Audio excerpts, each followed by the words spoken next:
My owner in MK Ultra Mind Control was U.S. Senator Robert C. Byrd. Senator Byrd has been in office longer than I've been alive, and he's still in office today. He's been head of our Senate Appropriations Committee, which means that he decides how money is going to be spent, how it's going to be delegated, and he has made sure that more and more states' rights are lost in favor of federal intervention. And that was how global education was brought into the school systems as states' rights were overridden. The last holdout for states' rights. Did you hear Cathy O'Brien say George Romney? George, the father of Mitt Romney, who was born, George was born in Mexico, but he's this businessman and he's all these other things. The guy who the Republicans want you to pick. Cathy O'Brien, the CIA sex slave, is telling you she learned of this stuff and the sex slave stuff. She was a part of it back when George Romney was involved with things at Mackinac Island, where they tested and perfected it. Sure that more and more states' rights are lost in favor of federal intervention. And that was how global education was brought into the school systems as states' rights were overridden. The last holdout for states' rights in the education system was in the state of Alabama under Governor Fob James, who said that the federal government has no business meddling in the minds of our children. And he turned down all federal funding in order to maintain freedom of thought, in order to maintain a base of truth in the history in the school systems. And yet also watched the progress where the federal government came in and took away the states' rights and just simply overrode it. Based on what? Senator Byrd is very learned in the Constitution. I think he knows more about the Constitution than anybody I've ever encountered, that's for sure. And he can quote the Constitution much the way that a Satanist can quote the Bible, where they can take the information or they can take the words and twist them around and use semantics and switch them to fit their own agenda. And it sounds plausible, and surely you can read it right there, but it's out of context nevertheless. It's what they say. They're capable of doing it. Senator Byrd was manipulating our Constitution to the point where the New World Order agenda took firm hold. Now we're seeing where our Constitution is just simply being eroded more and more. I'm deeply concerned for the recent events here in the state of California, where the governor here, who is not an American-born citizen, has an enormous movement going to change the Constitution in order that he be able to run for president. This governor that you all have is a good friend of George Bush's, and I've seen this forthcoming and have even talked about it now for nearly a decade, and yet it wasn't as pertinent as it is today. Hopefully the information will reach people enough to where they're going to realize that as you see more and more of your state's rights eroding, it's for a specific purpose. But money, again, is ultimately at the top of all this and is dictating the New World Order agenda. There's a massive amount of greed that continues to run and permeate our society. The different criminal operations that I was forced to participate in during the Reagan-Bush administration are detailed in our book, Transformation of America. That information was compiled for Congress as testimony, and when upon the advice of federal attorneys, the information was released en masse in 1995. There's a number of, particularly then, there were a number of people in Congress who know how essential it is that good people have a knowledge base of truth and wake up and see what is going on in our country, to begin to realize how this transformation of America was taking hold far more so than it ever did in Nazi Germany. Mark and I just returned from Europe, and like he was saying, we spoke in Germany, and that was quite an experience. And to see so many people who have been affected by mind control directly, who have seen it in their own families, who are acutely aware of what social engineering is in society. They know what's happening in the United States. They've been talking about it for years that I'm aware of, particularly on the education aspect, because it was exactly what Hitler had implemented, and they were recognizing it. They were also recognizing the erosion of our medical system and how we were becoming more and more financially dependent in this state, and losing more and more of our individual rights to information control. But the compassion of people not only in Germany, but all over the world where Mark and I have been speaking out is very encouraging. To go outside this country, it's like a whole new world. I mean, it's such a privilege to see that people are awake and aware. They know what mind control is. They know that mind control has a firm grip on America right now, that there is a criminal faction in control of our government that is seeking to control the world. And it's inexcusable that we continue to follow leaders that we didn't elect.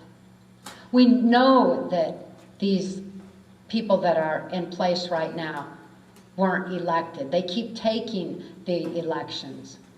Consider that the electronic voting machines were manufactured by a key corporation that's one of the, among the very, very few that are actually controlling the media. They also manufactured our voting machines. And Dick Cheney is associated with that corporation, much the same way he is with Halliburton. I've known Dick Cheney through Gerald Ford since 1975. He is the most brutal person I've ever encountered personally, by far. But it's his attitude and his agenda that is so frightening. Who we have in position of president is a figurehead, the spokesperson, which is why back during the Reagan-Bush administration, while George Bush and Dick Cheney were running everything from behind the proverbial wizard's curtain or behind the scenes, then Ronald Reagan could be up front and say what they needed him to. Because he's an actor, because he was an actor, he was able to do that. But he wasn't the one who was running the country, not back then. And so it has gone now through various administrations. With Bill Clinton, for example, which was, I've known Bill Clinton since 1979 when he was governor of Arkansas, and I knew him through some CIA black ops that were involved in the CIA cocaine operations going through Mena, Arkansas. But Bill Clinton was being groomed to slip into the office of president because he would do and say what needed to be done, and he certainly had the ability to manipulate people with the way that he spoke. And therefore it was decided in 1984 that I heard him and George Bush talking at Swiss Villa Amphitheater in Lampe, Missouri, that when people became disillusioned with Republicans leading them into the New World Order, then Bill Clinton as a Democrat would be put into place. It happened. I had also, and this is in Transformation of America, and it was released in 1995. That information that had been compiled. Was aware of this for so many years, and also that George Bush Jr. was going to be put into the office of president, not as someone who could think for himself, but as someone who would do exactly what he was told to do. George Bush Jr. can deliver a speech very well, because all he has to do is voice it and mouth it exactly like he's told to do. But to ask him a question that he has to think of creatively, or to answer on his own, the tongue goes to the side of the mouth and he doesn't come off just very, very, very bright. That's because he's not the one who's thinking of where our country is going or where it's been. He's not the one who's aware. We got to look behind the scenes. The person that we see, the figurehead that we see as president, is not the one that's in control, and the next one's not likely to be either. And I believe that's why that Schwarzenegger's being groomed accordingly, because he too is an actor and he can voice and say whatever he's told to do as well. This is coming unless we wake up and wise up. But according to the plans that I heard at Bohemian Grove in Northern California, at the Swiss Villa Amphitheater, which is actually a CIA mind control epicenter where they train military special forces. Also Mount Shasta, California, where they train military special forces with mind control, which was where I had seen George Bush Jr. being programmed and trained and groomed as well. These particular epicenters are places where I heard numerous plans for who was going to be put into place and how the minds of the people could actually be manipulated. And I learned through that Hillary is one being groomed as well, because not robotically or under mind control. As a matter of fact, she is definitely more criminally intelligent than Bill Clinton even. But since people in America have been socially engineered to forget the crimes during the Clinton administration and only think of the perversion, diversion, Lewinsky affair, the Hillary being paraded as an illusion of change as a woman is also forthcoming. So those are two very key people that are being maneuvered into place as well.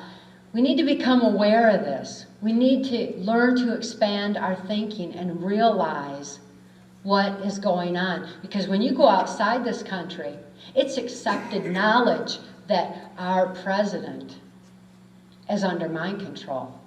It's accepted knowledge that Dick Cheney is very much in control, and that George Bush Sr., his closest friend and comrade, has been for a long time. Those are two key people at the top of this pyramid of power that I'm aware of. And it's essential that we realize they've been in power for a long, long time, and it's inexcusable to leave them in anymore. It's inexcusable to keep following these leaders we didn't elect. So what can we do about it? That is very much motive behind Mark and I releasing our most recent book, Access Denied for Reasons of National Security. It contains much information on healing. It includes the exact formula, step by step, of how I recovered from my extreme mind control victimization. That same recovery methodism that set me free can set everyone free to be able to break away from the social engineering that's been put on society, to where a person can learn to expand their thinking a bit further.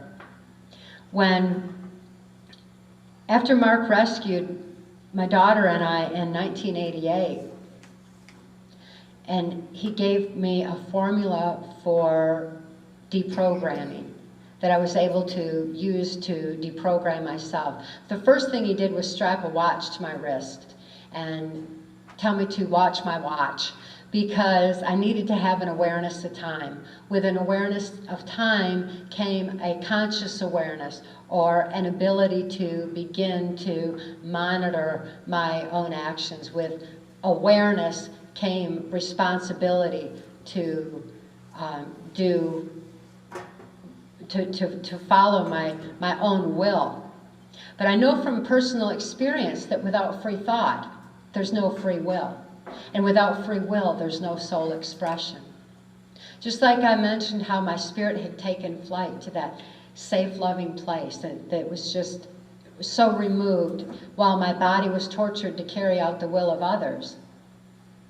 I needed to have that back in order to be able to stand strong for what I believed in, to be able to implement my own free will, and to be able to think for myself in order to realize what had actually been going on all those years of my life. Because when Mark rescued me in 1988, I was totally amnesic. I didn't know who I was, where I'd been. I didn't know how old I was, what year it was, until I began remembering what had happened.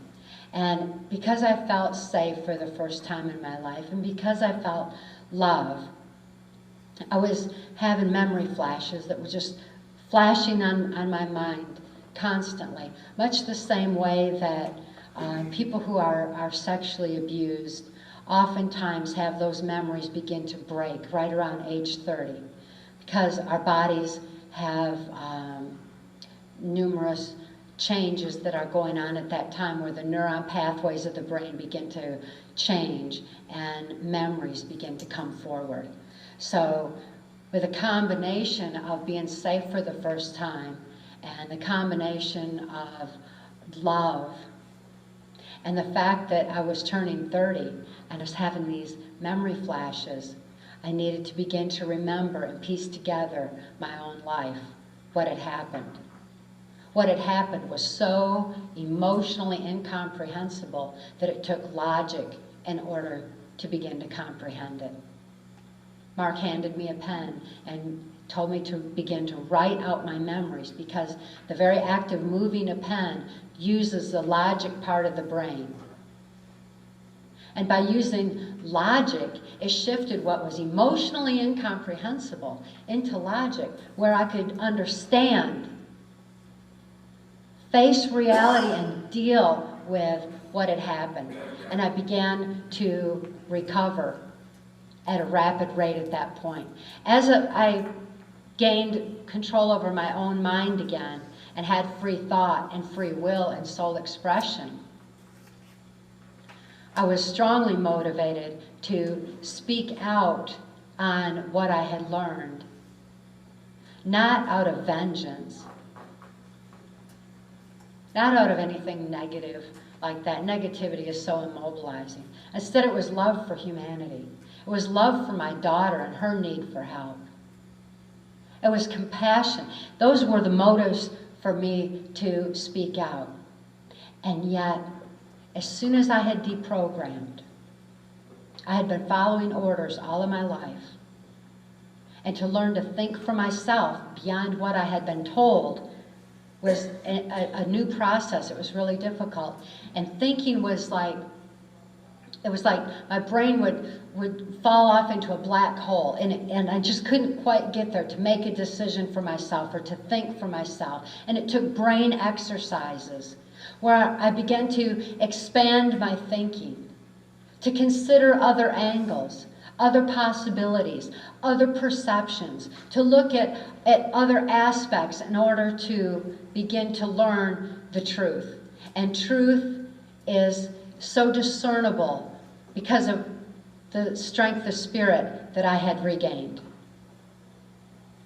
It's essential that we all gain our strength of spirit in order to be able to grasp the truth.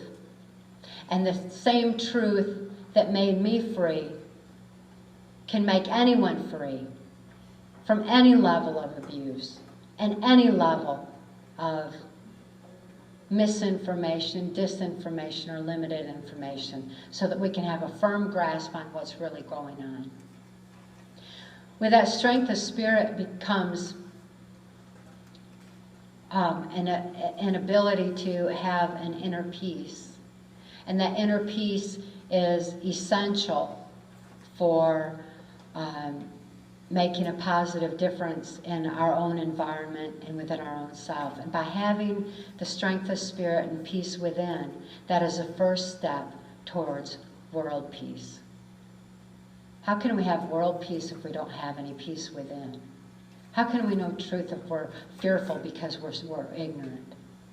We've got to be able to learn to have our strength of spirit, to trust in the power of love, to grasp the truth, and realize that indeed it is truth that makes us free. So please, I encourage each and every one of you to go out into your own areas of life and among those that you love in your own families and raise that awareness and give them that thread of truth and give it with love, because love is the most powerful force in the universe, and it empowers people to have the strength of spirit to stand and make a positive difference for all of us. We need it today. Thank you.